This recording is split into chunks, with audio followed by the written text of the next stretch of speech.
Alors bonjour tout le monde et bienvenue à la formation sur vidéo sur la compilation de la marche de l'espoir. Alors dans un premier temps, nous allons parler sécurité. Alors, même si la compagnie d'assurance ne l'exige pas, il serait bon d'avoir un gardien de sécurité. Ça peut être soit un professionnel ou un bénévole ou deux bénévoles de votre choix. Alors, dans un cas comme dans l'autre, ce sera nos yeux au niveau de la compagnie d'assurance, finalement, au cas où il arriverait quelque chose. Et ce gardien-là pourra aussi escorter la personne, le banquier, pour aller faire le dépôt au guichet de dépôt de nuit de la banque de votre secteur. On rappelle ici les changements qu'il y a eu pour l'enregistrement des marcheurs.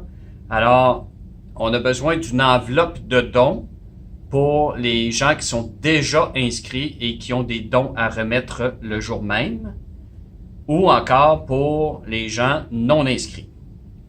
Pour les gens inscrits et qui n'ont pas de dons à remettre le jour même, nous n'avons pas besoin d'enveloppe de dons.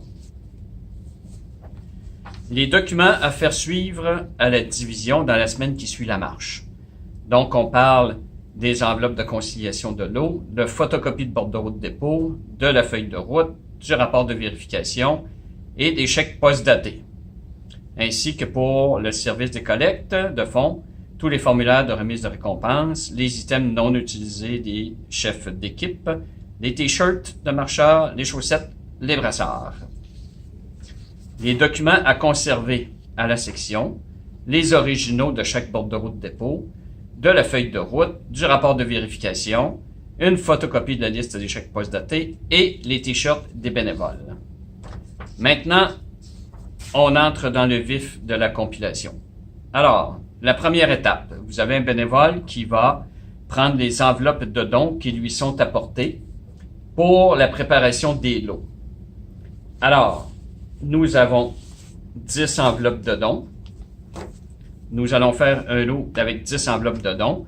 Dans le coin supérieur droit de chacune des enveloppes, comme ici c'est notre lot numéro 1, donc on va indiquer le lot numéro 1 sur chacune de nos enveloppes. Et notre bénévole va faire le total de la case A ici pour chacune des enveloppes. Alors, qui totalise un certain montant. Il prend la feuille de route. Étant donné que ce sont des lots de 10 enveloppes, va inscrire 10 enveloppes. Et le total ici de nos 10 enveloppes de la case A, donc toujours des montants reçus aujourd'hui. Ensuite, il prend une enveloppe de conciliation du lot où nous avons le lot numéro 1 avec le nom de la marche et la date de la marche. Prend les 10 enveloppes et les insère à l'intérieur de l'enveloppe. Et notre premier lot d'enveloppe est déjà prêt pour transmettre à nos bénévoles A et B qui vont en faire la compilation. Alors, notre bénévole A va s'occuper de calculer l'argent et les chèques qui sont dans les enveloppes, alors que notre bénévole B, lui, va s'occuper de faire le total du formulaire de don. Alors, on prend notre enveloppe, on en sort le contenu, et nous avons notre première enveloppe. Alors, on en sort le contenu. Nous avons le participant numéro 1, le donateur A, et ce donateur fait un don de 50 $. On a un beau chèque de 50 $ qui est du 26 mai, donc qui est daté de la bonne date. Alors, on met un crochet à l'effet qu'on a identifié notre 50 $. Le total 50 $, c'est bon. Au verso de l'enveloppe, réservé à l'équipe de compilation, on vient indiquer vis-à-vis de chèque 50 $. Total remis aujourd'hui 50 $. Est-ce que le total 4 correspond au total A du recto? 50 $ ici, 50 $ ici, oui. Excellent. Et le bénévole met ses initiales. Notre enveloppe est balancée. On prend notre chèque de 50 $. Je suggère pour chaque équipe de bénévoles A et B d'avoir un genre de contenant de ce type pour mettre le chèque et l'argent. Je ne mets pas l'argent ni les chèques dans ce contenant-là le temps que mon enveloppe n'est pas balancée. Ensuite, on ne broche pas comme ça, comme ça, comme ça. Et surtout, on n'insère pas le formulaire de don à l'intérieur de l'enveloppe, mais on broche ainsi. Dans le coin supérieur gauche. Et on replie notre formulaire de don à l'arrière. Et notre première enveloppe est déjà faite. Je prends mon enveloppe de participant numéro 2 et je viens faire le même travail. J'en sors le contenu. Je regarde, mon bénévole A vient compter, il y a 50 $ en argent, 50 $ en chèque, qui fait notre 100 $. Notre 100 $ qu'on a bien ici sur à notre case A. Le bénévole B voit qu'il y a un don de 50 $ ici, 50 $ là, qui fait 100 $, c'est bon. Notre bénévole A retourne l'enveloppe et indique argent comptant 50 $ et chèque 50 $. Ce qu'on fait, on revient à notre petite boîte de tantôt, on met notre 50 $ là, et pour notre chèque US, on va mettre un post-it sur le chèque, comme ceci, pour aider notre banquier à l'étape suivante, comme quoi c'est un chèque en dollars américains. Encore une fois, on prend notre enveloppe et notre formulaire de don et on vient le brocher ainsi. On le plie à l'arrière. Notre enveloppe numéro 2 est faite. Maintenant, si on a un lot dans lequel il y a un chèque périmé, alors, comme ici, sur cette enveloppe-ci, on avait un participant qui dit, ben moi, aujourd'hui, je vous remets 225 $. Sauf que, quand on a regardé dans ses documents qu'il avait dans son enveloppe, donc son formulaire de don ainsi que son contenu, on voit que il y a 25 $ en argent, un chèque de 100 $ daté du 1er octobre 2018, donc qui est passé date, et un chèque du 10 juin 2019 qui est post-daté. Alors, pour le chèque périmé, notre donateur A, c'est un chèque périmé. Étant donné qu'un don, c'est un geste volontaire, on ne sait pas si on pourra récupérer le montant. Donc, on doit l'enlever du total de dons que notre participant nous apporte aujourd'hui. Alors, on inscrit chèque périmé, on met 0 $ à côté au lieu de 100 $ et on vient corriger le total ici pour 125 $ au lieu de 225. Notre chèque, autant pour notre chèque périmé que notre chèque post-daté, ainsi que notre chèque US qu'on avait tantôt, faut pas oublier de mettre le numéro du lot à l'arrière et le numéro du participant. Alors, ça va faciliter grandement les recherches. Et pour aider notre banquier, ben, on va mettre un beau petit post-it sur notre chèque périmé et on va mettre aussi un post-it sur notre chèque post-daté. Alors, ça balance, 125 $, 125 $. On prend tout ça, on le met dans notre boîte. On vient brocher à l'arrière notre feuille à notre enveloppe. Et voilà, notre lot numéro 3 est complet. Et on fait ainsi de suite pour tous les autres lots. Alors, on broche à l'arrière. Et voilà, le travail est fait pour nos 10 enveloppes. Maintenant, on doit calculer le total que l'on a. Donc, on avait notre enveloppe de conciliation du lot tantôt qui est arrivé avec nos enveloppes, nos 10 enveloppes.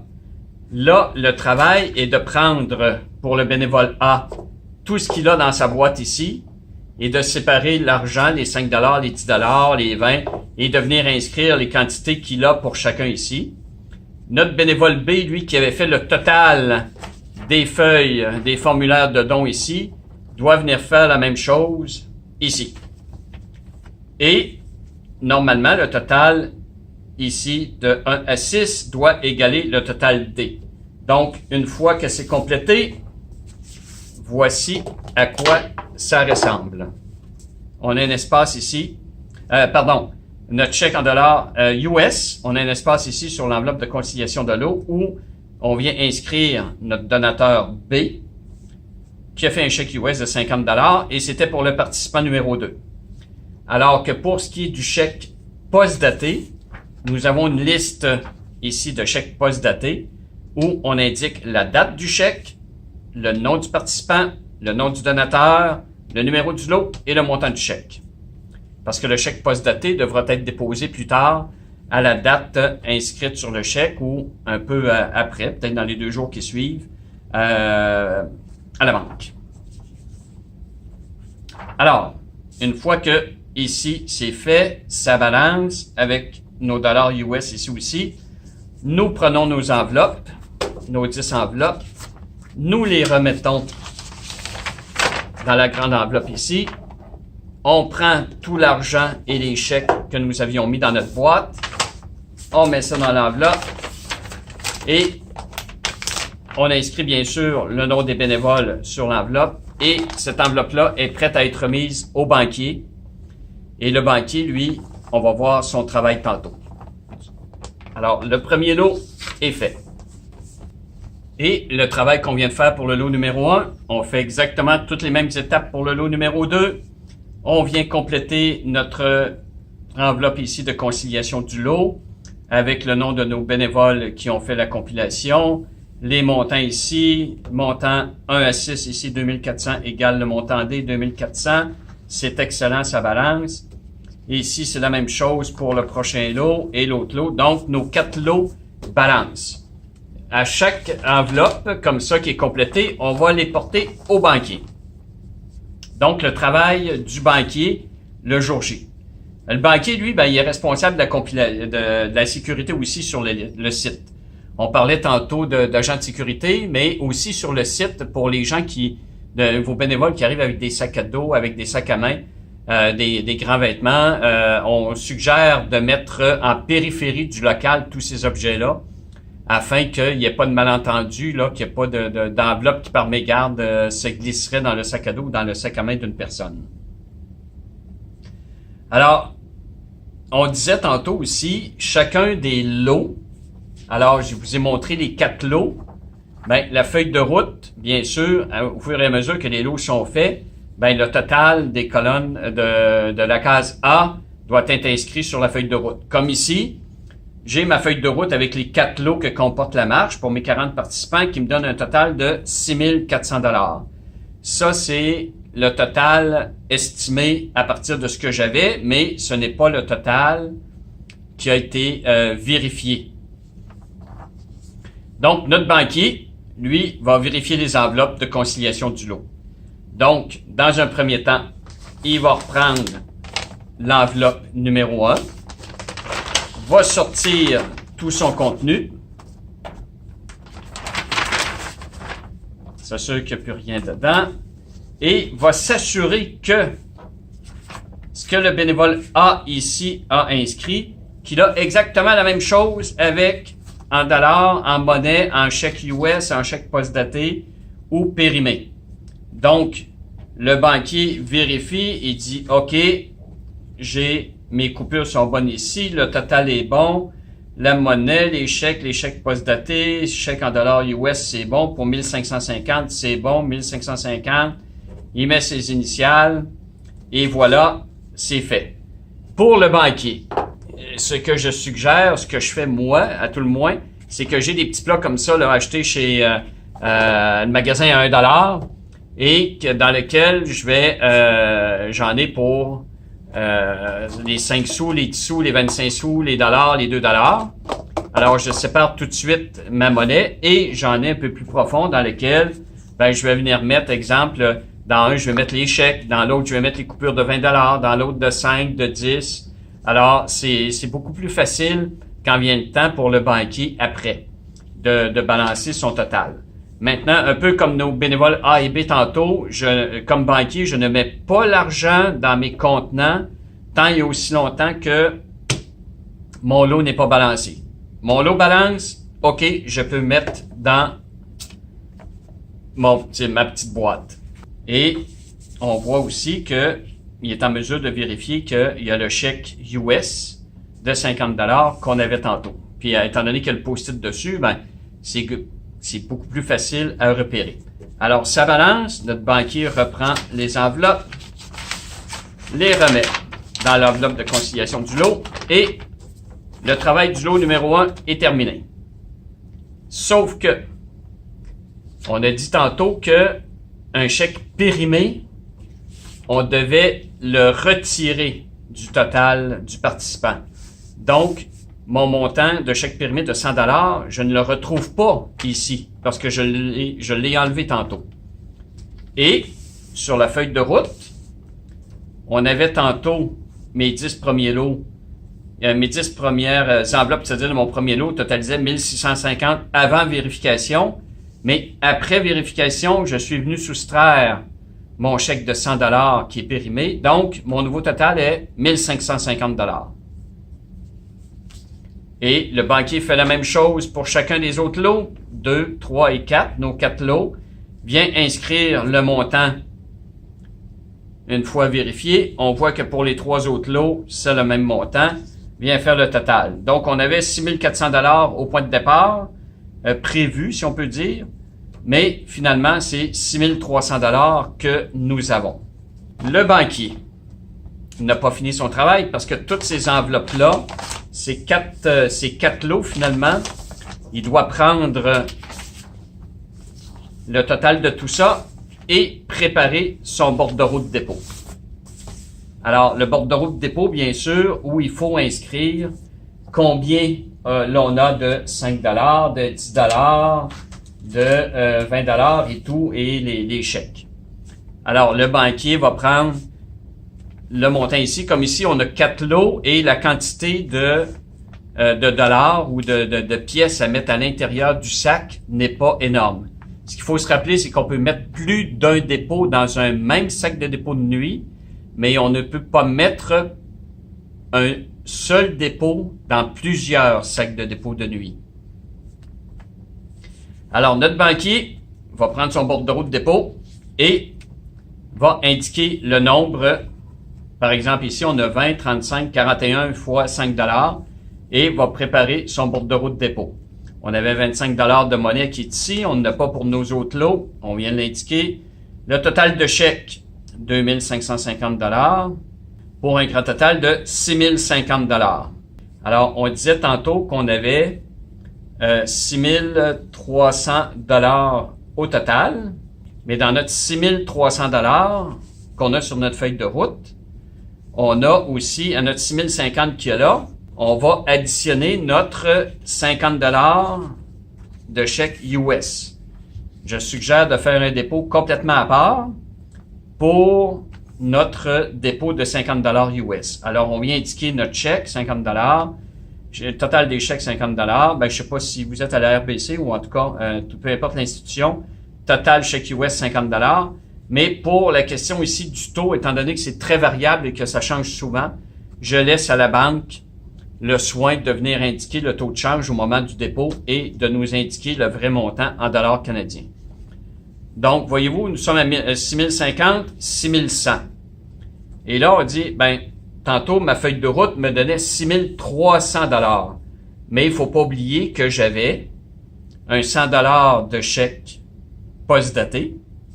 Et ce que j'ai pas vu tantôt parce que c'était dans un autre lot, mais j'ai aussi une carte de crédit de 100 $.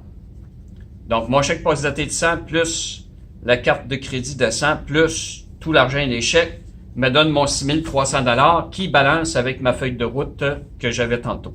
Maintenant que tout ça c'est fait, je prends l'argent, les chèques et je les mets dans mon sac de dépôt de nuit.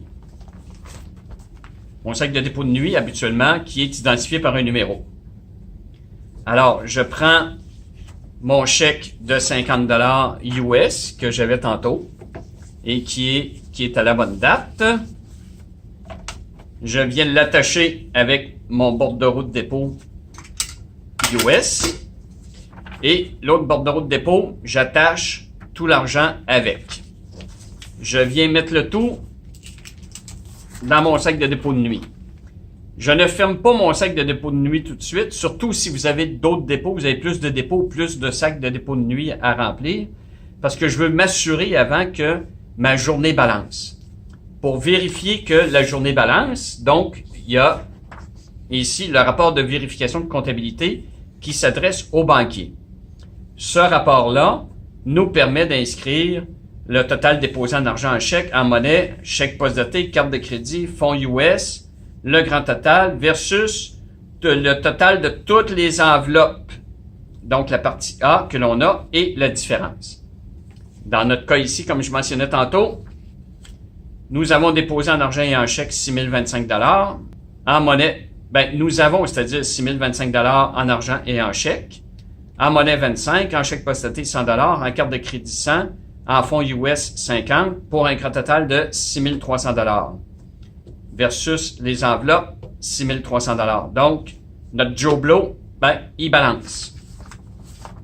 Alors, si c'est le total de notre journée, qu'on n'a plus rien d'autre à faire, on peut prendre notre sac de dépôt de nuit, on détache le coupon ici, et on peut fermer notre sac de dépôt de nuit. Le petit coupon ici qu'on a détaché, on le prend.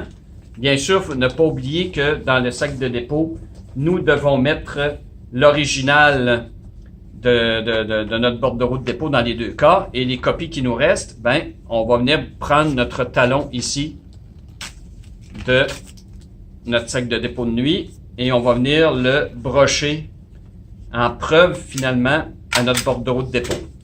Et ne pas oublier que mon numéro qui est ici, de sac de dépôt de nuit, c'est bon de l'inscrire aussi sur notre bordereau de dépôt. Alors, comme ici, j'ai deux bordereaux de dépôt dans le même sac, je suis venu mettre mon numéro de sac sur les deux bordereaux de dépôt qui apparaissent aussi sur les copies originales. C'est un résumé vraiment rapide de la façon de fonctionner.